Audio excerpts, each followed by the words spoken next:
láwùjọ wa fún ìdàgbàsókè gbogbo wa ẹ máa wo láwùjọ wa ètò ní láwùjọ wa amóhùnmáwòrán. Subscribe to our channel on YouTube and make sure you hit the bell for notification.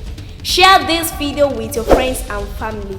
Thanks. Stay tuned and keep watching Láwùjọ wa TV. Ẹ kú dédé àkókò yìí. Orúkọ mi ni Araoye Adéwálé.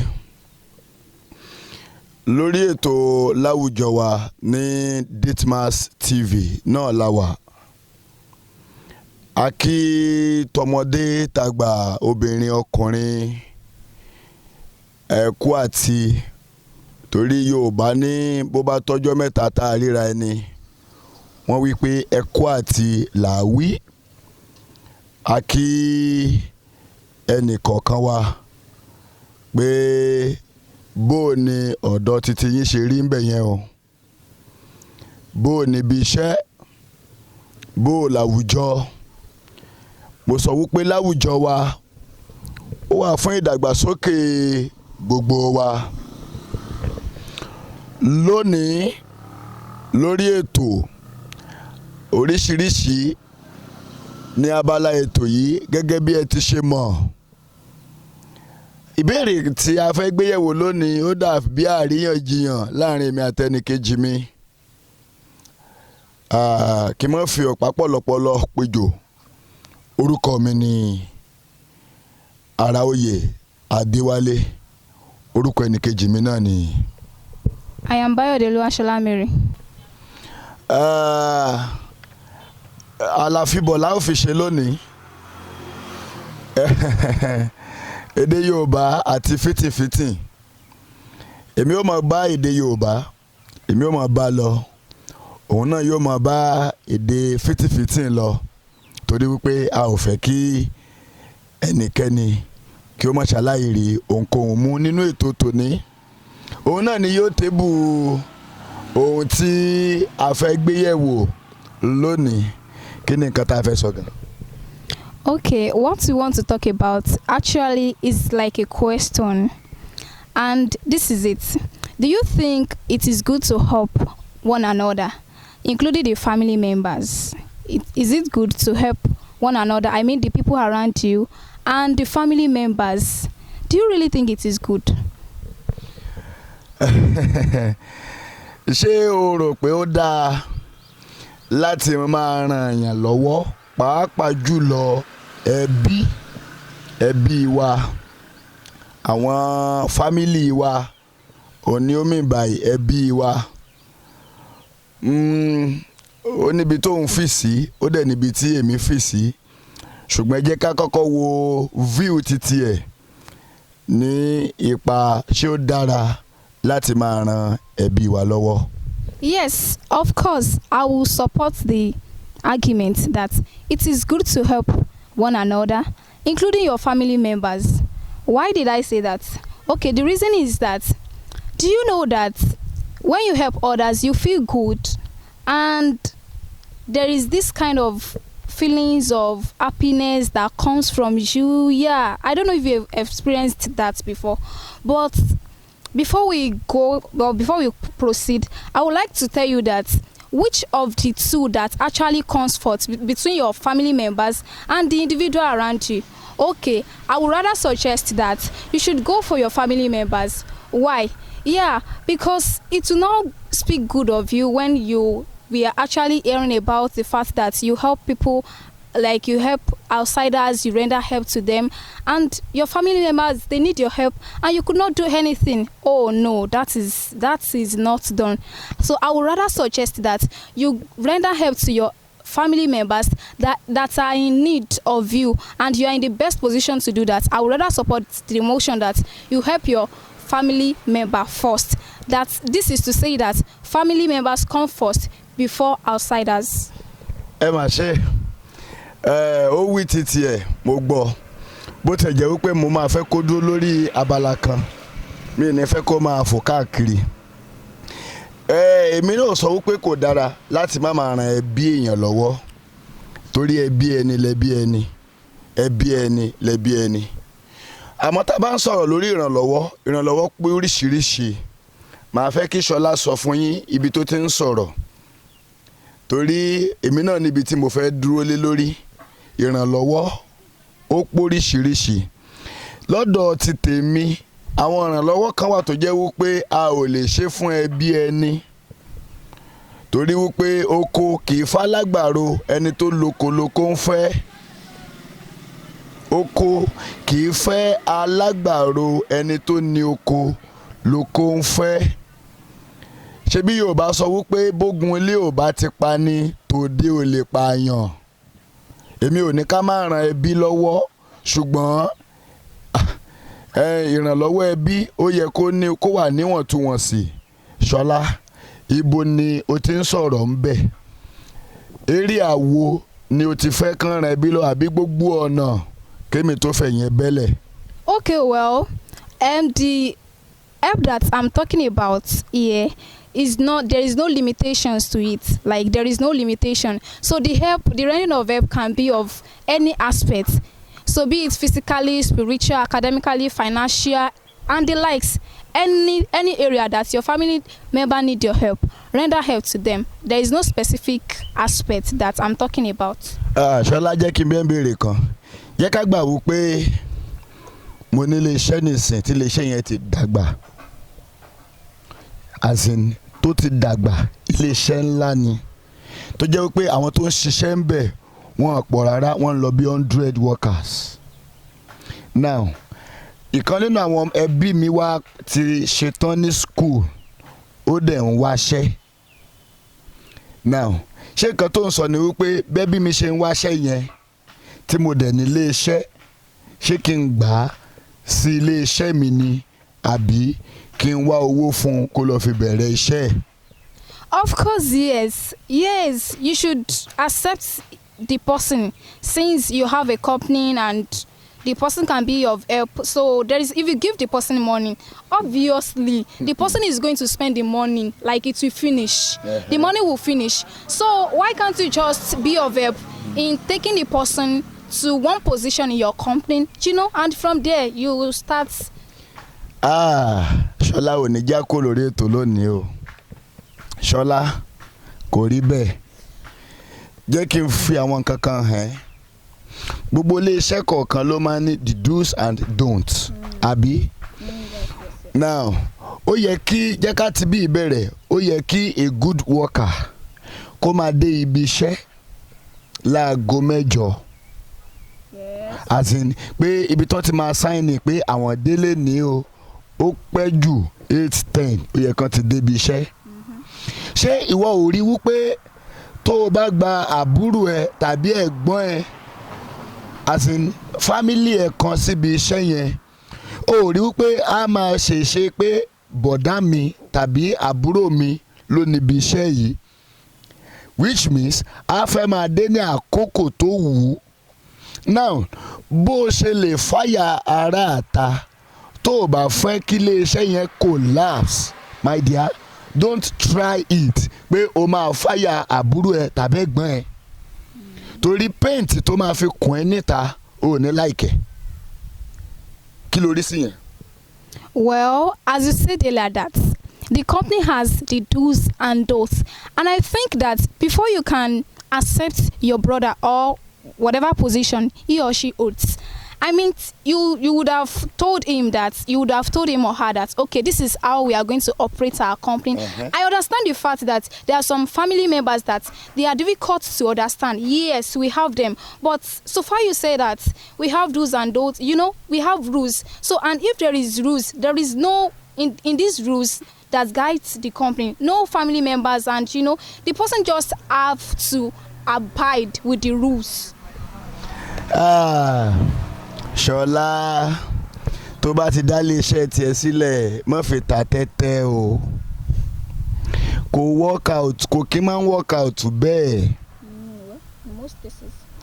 Now nígbà tá a wà ní school nínú research methodology wọ́n jẹ́ kó yé wa nígbà tá a bá ń ṣe àwọn òṣùwọ̀n kankan. Okay, for instance nínú Bible. Okay.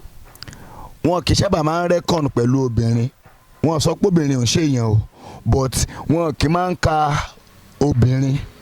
just like irúbi tí Jésù ti ṣiṣẹ́ ìyanu ó bọ́ èèyàn 4,000 níbi kan ó bọ́ èèyàn 5,000 ní ti Bible sọ ni wípé láìka ọmọ kékeré àti obìnrin, kì í ṣe pé obìnrin ò sí ń bẹ̀, obìnrin wà ń bẹ̀ títí di sin ìjọba pé kíní ẹ̀ ó affect àwọn Christian leaders débi wípé wọn ò mọ̀ wípé Jésù gan láwọn ọmọ ẹ̀yìn tó jẹ́ obìnrin. Maria, Martha, ọmọ ẹ̀yìn Jésù ni wọ́n, but a ò ka orúkọ wọn kún ìkan lára àwọn disciples torí wípé gender wọn jẹ́ obìnrin. So kí nìkan tí mò ń gbìyànjú àti fàyọ́mọ ẹ̀ ni wípé tá a bá débi kan tá a bá fẹ́ wò wípé ókè kí ló máa ń ṣẹlẹ̀ ní ibí, wọ́n gbà wípé ìlú Ilé-Ifẹ̀ àbí Ifẹ̀-Wàrà bóyá kanu méjèèjì, ẹ jẹ́ ká wá kó gbọ́n papọ̀ pé Ifẹ̀ náà wọ́n gbà pé Ifẹ̀ máa ń jẹ gbẹ́rẹ́ táwọn kan pè ní breadfruit. Now gbẹ́rẹ́, ṣé Ifẹ̀ nìkan ni gbẹ́rẹ́ wà ní? Rárá, ṣùgbọ́n wáyé tó fi jẹ́ wípé wọ́n sọ pé Ifẹ̀ ló ń jẹ gbẹ́rẹ́ ó ní wípé àwọn ní ẹ̀yà tó dàbẹ̀ ní wípé wọ́n láìkí oúnjẹ yẹn jù. Kì í ṣe pé Yorùbá, kì í ṣe pé àwọn ẹ̀yà míì, kì í ṣe pé wọn ò kì í jẹ. Okay, another example, wọ́n á ní ìyẹn ló ń jẹ Ìjẹ̀ṣà àbí àti Èkìtì. Okay, ṣé kò sí state mi tó máa ń jẹ yẹn? Of course, we have many of them. So now, but wọ́n á ní ìyẹn ló ń jẹ Ìjẹ̀ṣà, ìyẹn ló ń jẹ Èkìtì. Wọ́n á tún ní wípé òkè Olé-Èkìtì pé ráìsì, wọ́n á ní ẹyẹ ní jẹ pé ẹyẹ ló máa ń jẹ ráìsì. Ṣé ìyẹn mìíràn pé ní Ẹ̀fọ̀n, ní Adó-Èkìtì, Ùsì, gbogbo àwọn Èkìtì àwọn ìlú Èkìtì yẹn, ṣó mi pé kò sẹ́ni tó ń jẹ ráìsì bẹ́ẹ̀? Well, that's actually funny. There will be people that are eating rice, obviously. So ìyẹn la fi máa mọ̀ wípé kì í ṣe pé a lè rí ẹbí tó máa manage company èèyàn dáadáa, mi ì sọ pé a lè rí, but we shouldn't go by the virtue of this is my àbúrò tàbí this is my ẹ̀gbọ́n. Rárá o, tá a bá ti fẹ́ kí iléeṣẹ́ bàjẹ́, mi ò fẹ́ ní torí kìí sórí ètò òṣèlú kankan ni mi ò fi ní dárúkọ the certain person tí ọ̀rọ̀ yìí ṣẹlẹ̀ sí. Ní Ọ̀ṣun State ní 2014, yes 2014, nígbà tá a fẹ́ ṣe election governor, àwọn candidate kan tó jáde, àwọn ẹgbẹ́ kan nígbà tán máa campaign against the other party, àwọn tó jẹ́ ọmọ ìlú ẹni yẹn tí wọ́n jọ ṣe kékeré dàgbà tó jẹ́ pé same school ni wọ́n jọ lọ, àwọn ni wọ́n gun podium tí wọ́n campaign against ẹni tán jọ jẹ́ ọmọ ìlú. Now tá a bá fẹ́ sọ family ni wọ́n, truly wọn ò kì í ṣe family by blood, but pé wọ́n jọjọ́ ọmọ ìlú kan náà, ara sample ẹ̀ nìyẹn. Ibẹ̀ ládẹ̀ tí rí àwọn ọmọ tó jẹ́ pé family gangan ni wọ́n tó ní pé ẹ̀gbọ́n mi tó bá jẹ gómìnà ó máa da ìpínlẹ̀ Ọ̀ṣun rú ni. So lọ́dọ̀ tèmi o, mi ní ká má rẹ̀ ń da ìrànlọ́wọ́ fún ẹbí, fún àbúrò ẹni, fún ẹ̀gbọ́n ẹni, ṣùgbọ́n Yorùbá ní pé mo kó àmọ́ lápẹ̀rẹ̀ kì í jẹ́ ti bàbá ti tọmọ kó má làálàá. Mi ò ní ká má ṣèrànwọ́ fún ẹbí ẹni, ṣùgbọ́n ó lójú ìrànlọ́wọ́ tá a lè ṣe. Kì í ṣe bí kí n má búrò mi wá síbi iṣẹ́. Now ṣé bá búrò mi ni ó yẹ kí n mọ irúwà tó máa ń wù láti ilẹ̀, bóyá ẹni tí mi ò lè control. Tó wá jẹ́ pé ẹni tí mo lè control, kò sí nǹkan tó ní pé kí n má gbà mọ́ra. Màá ti mọ irú behaviour ìhùwàsí ẹ̀, ìṣesí ẹ̀. Ṣé kìí ṣe ẹni tó jẹ́ pé òun gan ló máa lọ dẹ̀yìn àwọn staff kọ́ra? Bóyá wà táwọn staff kì í wù tẹ́lẹ̀tẹ́lẹ̀, bóyá òun gan ló máa lọ bẹ̀rẹ̀ ẹ̀. Ṣé mo mọ̀? Ṣé ló ń kún un láti sọ sí? Well. As you can see now that we all have different opinions about rendering help to our family members. As far as I am concerned, I still stand on my point that we could we should be of any help in any aspect to our family members. There is no limitations to it. Like there is no restrictions. We should make ourselves available, render help to them in the best position that we are holding and that we will still hold. So that is my own opinion. Okay. Oda. Èmi mọ̀ pé bẹ́yìn obìnrin ṣe rí nìyẹn. Kì wá ṣe bẹ́yìn obìnrin ṣe rí nìkan. Mo mọ̀ wò pé kò lè má rí bẹ́ẹ̀ torí school of thought ni. Wọ́n ní abala ìlú gángan bó ti jẹ́ pé èmi ò fẹ́ gbàgbọ́ máa sọ reason tí mi ṣe gbàgbọ́ o. Wọ́n ní abala ìlú gángan akọjú sẹ́lómi ó máa kọ̀yìn sẹ́lómi. But mo wá rí bẹ́ẹ̀ ni pé gangan kì í ṣe typical example tá lè máa lò because gangan the same size tó wà níwájú náà ló wà ní ẹ̀yìn. So èmi òkùnkùn bá sọ wípé ẹ̀bàjá máa lo bàtà ìlú bàtà bí example àwa tá a bá ti rí bàtà rí ẹ̀ mọ̀ wò pé bàtà kì í ṣe ojú kan náà ni ó ní níwájú níbi tán ti máa ń fi ọwọ́ lù ojú ẹ̀ fẹ̀ níbí yìí níbi tán ti máa ń fọwọ́ tán ti máa ń fi kéèlù ojú ẹ̀ rí róbó tó ju ibi tán ti máa ń fọwọ́ lù lọ. So now tí n bá sọ fún yàn wípé bàtà o ojú ẹ̀ kéré ike dènà fi máa ń lu bàtà o lè sọ pé mo jẹ̀bi torí wípé táìmù tẹ́ni tó ń lu bàtà tó lù lójú mi ojú ibi tó kéré yẹn nìkan ni mo rí. Ṣé o get the point mi? Now tẹ́nìkan náà tó dẹ́ẹ̀dùn ibi tán ti ń fọwọ́ lù tó wá ní irọ́ ni bàtà ọwọ́ náà fi máa ń lù ojú ẹ̀ dẹ́fẹ̀ ṣó náà parọ́ kò parọ́ torí pé truly wọ́n máa ń fi ọwọ́ lù bàtà. So tó bá kọjú sẹ́lòmíì tó kéré ó lè kọ̀yìn sẹ́lòmíì kó tóbi. But ohun tẹ́mi fẹ́ ká rí mú bẹ̀ ni wípé tá a bá jẹ́ adarí ilé iṣẹ́ kan tá a bá ní ilé iṣẹ́ kan a ò gbọ́dọ̀ máa fi ṣe family affair thing torí wípé kò sí nǹkan tó yára pa ilé iṣẹ́ ju wípé àbúrò mi ni ìwọ ló máa ṣe storekeeper àbúrò mi ni ìwọ ni kò jẹ́ secretary ó lè sọ̀rọ̀ sí anybody anyhow. There will be a time tó jẹ́ kó yẹ kí n fire secretary mi bóyá ó ṣe nǹkan tí ò yẹ kó ṣe tí máa fire ẹ̀ á lọ fẹjọ́ mi sùn lé. Of course. So a lọ fẹjọ́ mi sùn lé pé tẹ́ bá ṣe ibodà mi ṣe bá mi sọ̀rọ̀ lójú customer lẹ́ni in fact wọ́n ti mọ̀ pé kinní kọ̀ọ̀kan irú àdáadáa wo nìyẹn òun ló yẹ kó máa bẹ̀ mí èmi màá wá dẹni tó ń bẹ̀ pé kó má bínú ara point mi nìyẹn. Okay. I got your point now. I think you are talking about the business aspects. Láàrin yẹn. Okay. I got your point. Láàrin yẹn o lórí ọ̀rọ̀ olókòwò dé ìrànlọ́wọ́ tá a lè ṣe fún ẹbí wa little ni o as in ó kéré kí ló dé tá a wá owó tó tóbi àbúrò kí ló wù ẹ́ kó máa ṣe ṣó fẹ́ máa tajà ni ṣó fẹ́ máa ṣiṣẹ́ ni èyíkéyìí tó wá fẹ́ máa ṣe ń bẹ̀ sọ fún mi iye tí mo bá ní láti fi help ẹ máa fi help ẹ mo rò pé mo ti ṣèrànlọ́wọ́. Well, that is in your own view because I know that the money obviously like kò lè tó ná how much is it? Mi ò ní kó náwó yìí o Ṣọlá. Okay, probably you should get some things doing, invest. All right. So tó bá dẹ̀ jẹ́ pé tó ń jẹ́ pé ó ń wáṣẹ́ náà ni tọ́lọ́run fi lè bless mi láti ní ilé iṣẹ́ tí èèyàn bí 100 ti ń ṣiṣẹ́ ń bẹ̀ ó yẹ kí n ti ní àwọn connections kọ̀ọ̀kan. That is true.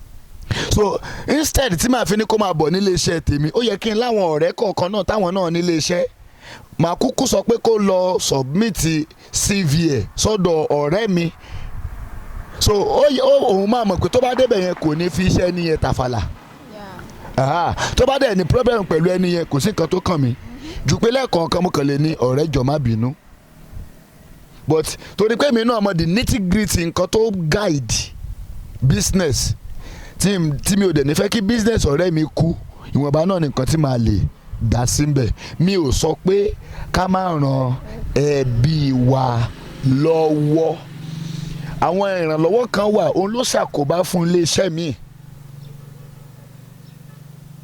Okay, this just concluded election tá a ṣe ní Ọ̀ṣun, mi ò tún ní dárúkọ ìlú yẹn. Ẹni yẹn ó fáwọ̀chì fún ipò gọ́vnọ̀ ní ìkànnì pátì àwọn pátì yẹn. Okay, àwọn èèyàn wọ́n ti ń tẹ̀lé bí àbúrò ẹ̀ ṣe dìde nìyẹn, ló bá lọ ó bá pull out kúrò nínú ẹgbẹ́ ẹ̀gbọ́n ẹ̀, ó wá lọ sí other party, ó wá lọ campaign pé kán bí ẹ̀gbọ́n òun léèrè nǹkan tóun ti jẹ lára ẹ̀. Lóòótọ́ ẹ̀gbọ́n yẹn láhùn, so mi lè sọ pé kéèyàn máa ṣèrànwọ́ fún àbúrò tàbí ẹ̀gbọ́n tàbí ojúlùmọ̀ ẹ̀, torí wípé ilé la ti máa ń kẹ́ṣọ́ ròde. Charity begins at home. Ilé la ti kẹ́ṣọ́ ròde. Mi lè sọ pé kéèyàn máa ran àbúrò ẹ̀ lọ́wọ́, torí tí ìṣubú bá máa wá ilé náà ló ti máa wá. That is the point I'm making. That is the point. So ńgbà tó dẹ̀ ti rí bẹ́ẹ̀ yẹn, a gbọ́dọ̀ máa là á. Ṣọlá, tó o bá ti dá iléeṣẹ́ títì ẹ sílẹ̀, àbúrò ẹ ọkùnrin tó jẹ́ dráìvà, yálà ọmọ bàbá ọmọ ìyá, ra mọ́tò fún kó lọ máa fi ṣiṣẹ́ ń bò mí, tàbí darí ẹ̀ síbì kan kó ti lọ máa ṣiṣẹ́ dráìvà ẹ̀.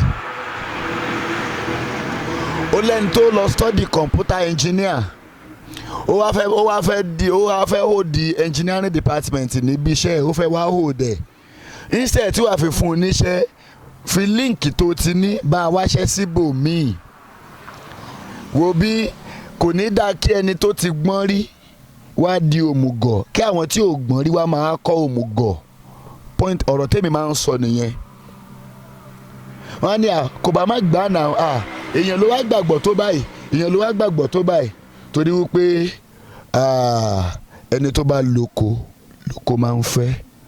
Alágbàro tó bá dénú oko, ìṣe kí wọ́n tètè rí owó tí wọ́n fẹ́ gbà lórí oko kán tètè rí gbà. Point mi nìyẹn. Kí a tó máa lọ lórí ètò lónìí, ó dára láti ran ẹbí lọ́wọ́, torí ẹ̀yin kan wà bàbá rere bàbá kẹ̀ ìtálẹ̀ ti dá. Kì í ṣe wípé Adéṣọlá ò ní point o, mi ò dẹ̀ dá ọ̀rọ̀ Adéṣọlá nù, torí àwọn kan lóòótọ́ wọ́n dá a níta ṣùgbọ́n wọ́n dá ń lé. Mo fẹ́ kó o mọ̀ wípé tí wàhálà bá lọ wọlé pẹ́rẹ́, ó dáràn nìyẹn, ó tẹ́ nìyẹn, torí wípé àwọn tó ò ṣe fún nílé yẹn, àwọn náà máa jẹ́ ọ̀pákùtẹ̀lẹ̀ problem tó máa dojúkọ. So ó dára láti ran ẹbí lọ́wọ́, but tó bá ti ń jẹ́ ọ̀rọ̀ lórí bá mi wáṣẹ́, tó bá jẹ́ ọ̀gá ilé iṣẹ́, èmi o, I will stand on my feet. Má gba àbúrò ẹ̀gbọ́n ọmọ àbúrò dádì mọ́mì mi ni ká tó máa lọ àti ẹ̀ sọ̀rọ̀ débi àná, as in àbúrò ọkọ mi ni ẹ bá mi gbà, àbúrò ìyàwó mi ni ẹ máa bọ̀ nílé iṣẹ́ wa. Ìyẹn ló burú jù,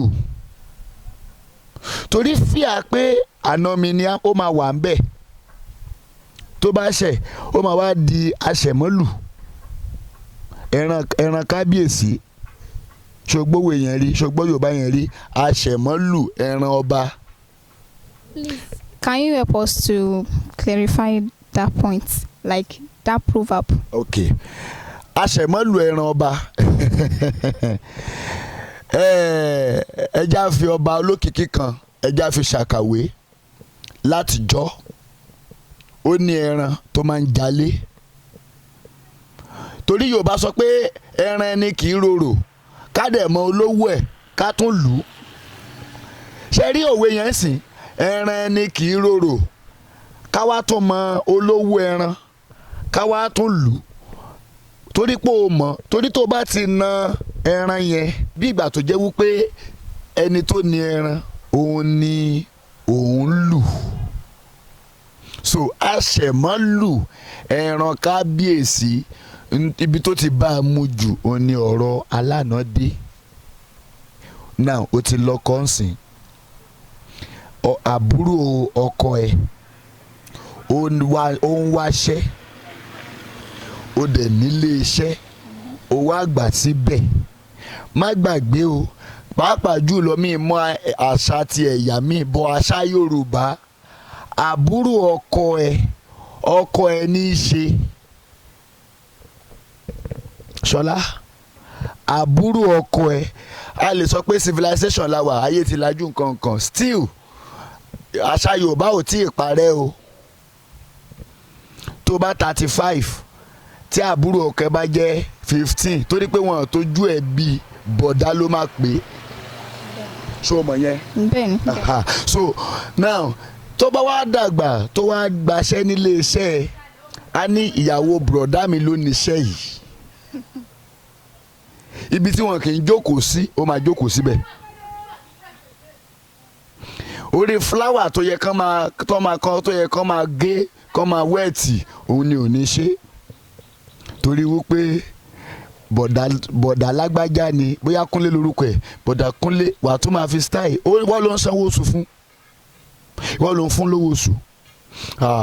Bọ̀dà Kúnlé managers ní wípé àwọn sọ fún yín lánàá, ìwọ́de ní director, manager láwọn sọ fún yín lánàá wípé kẹ́ ẹ kó àwọn ọjà lọ fún customer wa tó wà ní branch kan ní kinní kankan, wọ́n sọ wípé ẹ̀ dáhùn. Tó bá fariwo sọ̀rọ̀ adìlẹ̀ wọn. Mọ́mì, tẹ́ bá rí ohun tí ìyàwó bọ̀dá wa tó fojú mi rí ń biṣẹ́ lónìí, àti nǹkan tó ṣe àti nǹkan tó ṣe náà máa fojú ẹ̀ rí. Ok, ṣé mo tún wá sọ pé ká má help àbúrò ọkọ, ẹ̀gbọ́n ọkọ, àbúrò ìyàwó, ẹ̀gbọ́n ìyàwó, in short ẹbí ọkọ àbẹ̀bí ìyàwó, mi sọ bẹ́ẹ̀ o. Tó bá ti ń jẹ́ ọ̀rọ̀ business is business yóò mẹ́bí wo. Sórí oògùn tó yára pa okòwò jù ó ní wípé ẹbí mi ni, ẹbí mi ni, ẹbí mi ni, ẹbí mi ni, ẹbí mi ni. Very soon a máa ráwọn èèyàn tó máa testify sí nǹkan tá à ń sọ yìí, láwọn tó jẹ́ wípé wàhálà tó wọ ayé wọn torí wípé àbúrò ọkọ mi ni, àbúrò ìyàwó mi ni. So nǹkan tí mo mí báyìí, èèyàn kì í na ẹran ọba nìyẹn o. Torí tó bá na ẹran ọba wàhálà ni o, bígbà tó na ọba ni o. Tó bá búrò ọkọ ẹ wí, tó bá wí problem ni o. Gbogbo ẹbí yẹn lè against ẹ, gbogbo ẹbí yẹn wọ́n lè má rí tiẹ̀ rò mọ́, wọ́n lè dẹ̀yìn kọ́ ẹ láwọn tí ò bá ní understanding. Wọ́n lè sọ fún ẹ gan wípé after all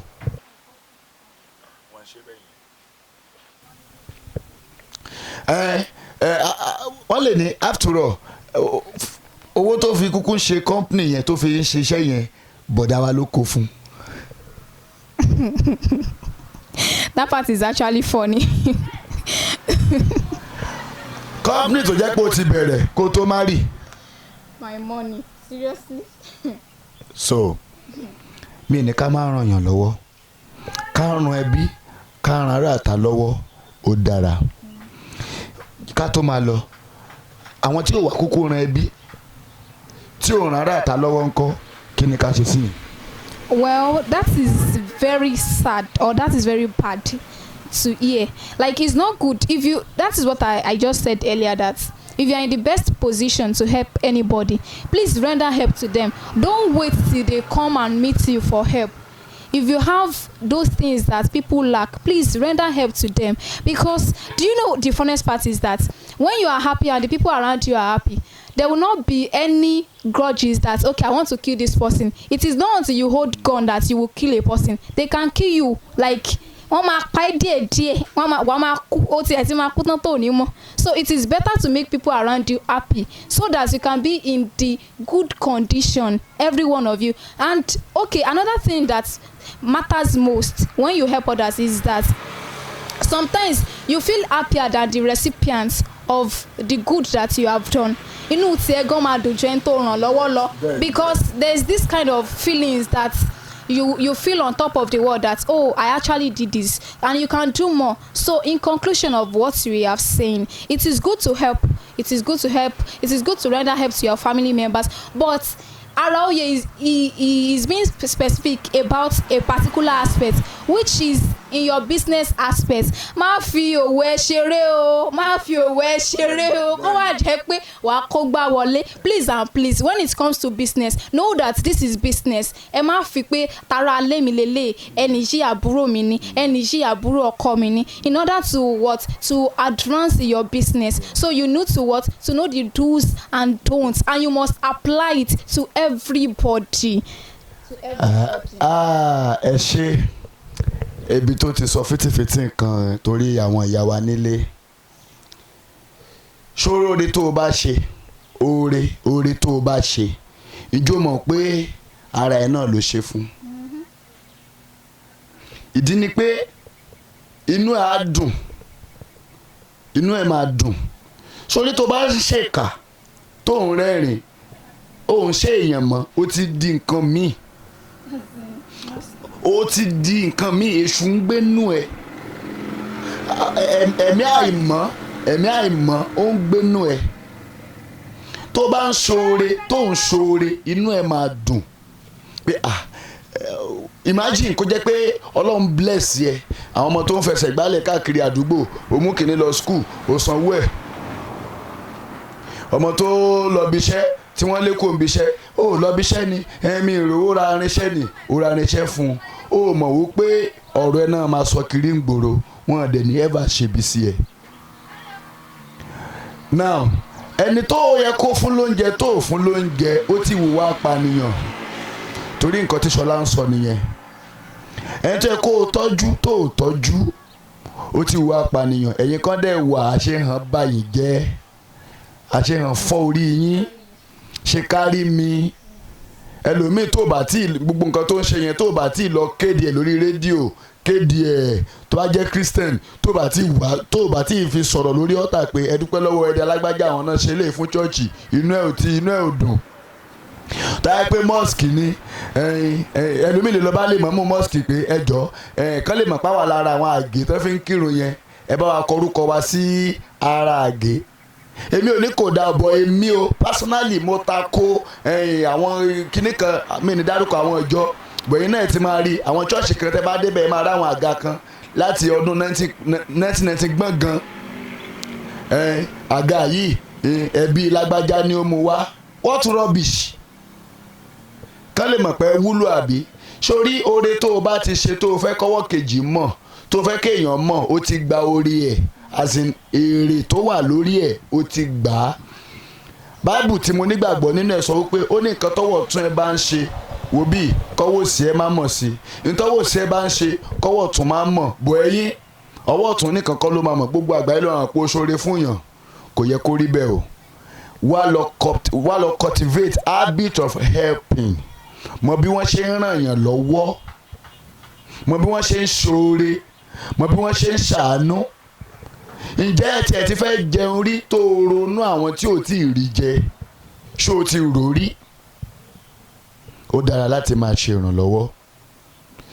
Ẹ jẹ́ mọ̀ pé torí pé àwọn olówó wa wọ́n ṣe ìrànlọ́wọ́, òun ló mú ìwà ipá, ìwà ìdọ̀tí, ìwà ìbàjẹ́ táwọn youth ń wù káàkiri lónìí. Common, like it's just common. Everywhere you go, you see a lot of activities that you are not supposed to meet in the hands of youth, but it is not their fault. It is the fault of the economic of our country. The Lord should help us. Àmì o Jésù, àmì Ọlọ́run, àmì Aláwọ̀. Ní tí màá sọ ni wípé fún ẹ̀yin ọ̀dọ́ wa, àbí fún àwa tí àwa less privilege, tí ò sí ìrànlọ́wọ́ dàbí àrà fún wa. Àwọn tí a rí pé wọ́n ti dẹni ńlá, ẹni gíga lágbàáyé, ibì kan làwọn náà ti bẹ̀rẹ̀. Ọjọ́ àgùn kọ́ làákan ọ̀run.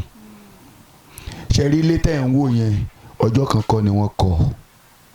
Ọ̀tọ̀ lọ́jọ́ tí wọ́n máa ra ilẹ̀, ọ̀tọ̀ lọ́jọ́ tó máa pè àwọn tó máa san oko àgà tó bá lọ jẹ́ yẹ gàn tó bá jẹ́ bí omi iṣẹ́ tó máa ṣe ń bẹ̀ pọ̀ so mo fi Ọlọ́run alààyè bẹ́ẹ̀ nìkọ̀ọ̀kan wa má torí wípé mi èrò olùrànlọ́wọ́ wà wá bara ẹ jẹ́ ẹ̀yin obìnrin máa hand over àárín yẹn lé Ṣọlá lọ́wọ́ láti bẹ́ẹ̀ ẹ̀yin obìnrin sọ̀rọ̀ ẹ̀yin obìnrin tó jẹ́ wípé nǹkan tẹ́ ẹ mọ̀ ni wípé ohun tí mi ò bá ní màá wá dandan pẹ̀lú nǹkan tí mo ní kì í ṣe n tó dáa o kì í ṣe n tó dáa o kò sí nǹkan tó máa ń sọ̀yàn dájú wípé ó máa ń ba ayé èèyàn jẹ́ lọ nǹkan tí ò tó lónìí ó máa ṣẹ́kù Ṣọlá báwọn obìnrin sọ̀rọ̀. Yeah, for we ladies, please and please be yourself. Like you are just good the way you are, and know that it is good to be industrious. What do I mean by this? Get something doing. Don't wait for anybody. Má dúró de ẹnikẹ́ni o. Wọ́n ní àtẹ́lẹwọ́ ẹni kò kí ń ṣe kíni kò kí ń tàn yàn jẹ. So please and please, whatsoever that you have passion for, go for it and get something doing. Before you know it, you would have become big. Your course would have been enlarged, and don't just limit yourself. Don't listen to others. Be yourself. That is the best sentence that you can use for yourself every day. Thank you so much. Orúkọ mi ni Àràoyè